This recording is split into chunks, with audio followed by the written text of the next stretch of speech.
दोस्तों, मैं हूँ आम और मेरी ज़िंदगी भी एक आम आदमी की तरह होती है।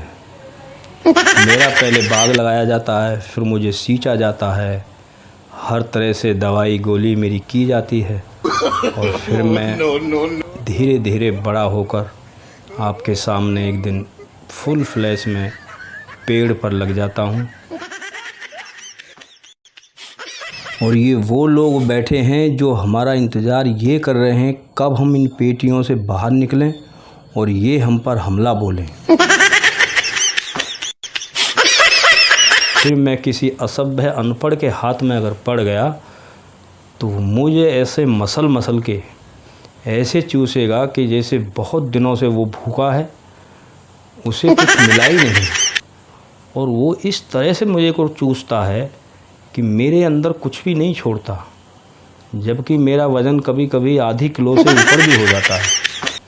लेकिन ये नादान आदमी मेरे को ऐसे चूसेगा, थोड़ा भी रहम ये मेरे ऊपर नहीं करता है कि भाई मैं इसको प्यार से खाऊं, और ख़ुद ऐसे आनंद लेता है कि जैसे इसने कोई बहुत बड़ी जंग जीत ली हो। बस क्या कहूँ, मेरी भी ज़िंदगी एक आम आदमी की तरह हो गई है। चूसो, खूब चूसो,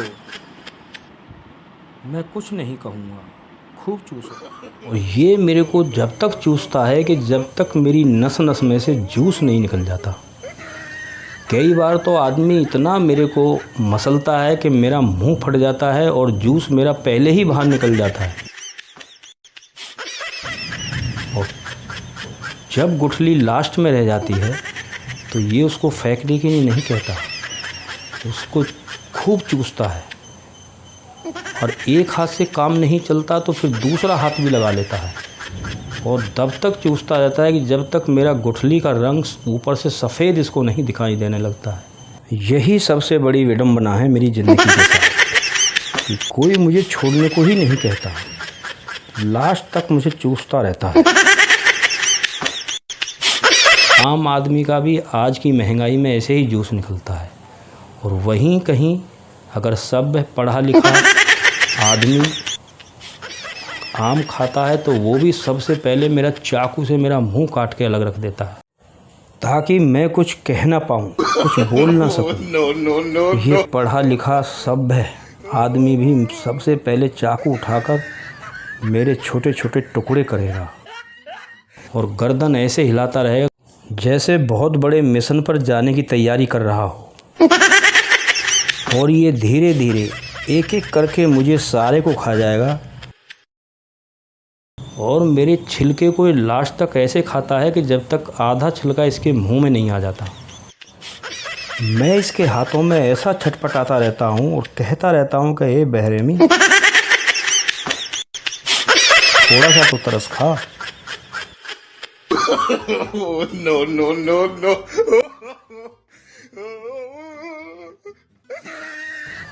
और ये देखिए जो सामने आम रखे हैं, वो ये सोचते रहते हैं कि अब ना जाने हम में से कौन सा इसके हाथ में जाएगा और हमें ये हलाल करेगा। और ये भी एक अनपढ़ आदमी की तरह ही मेरी गुठली के पीछे पड़ जाता है, पूरा उसको चूसता है। जो उसका रेशा होता है थोड़ा भी नहीं छोड़ेगा और लास्ट में मेरे को सफ़ेद करके भी रख देगा। ये देखिए, ये बंदा भी दोनों हाथों से ऐसे आम को चूसेगा कि जैसे ये भी बहुत दिनों से भूखा होगा, और रख देगा एक तरफ और बाद में फिर ऐसे दिखाएगा कि हाँ, अभी इसने पाकिस्तान से लड़ाई जीती है।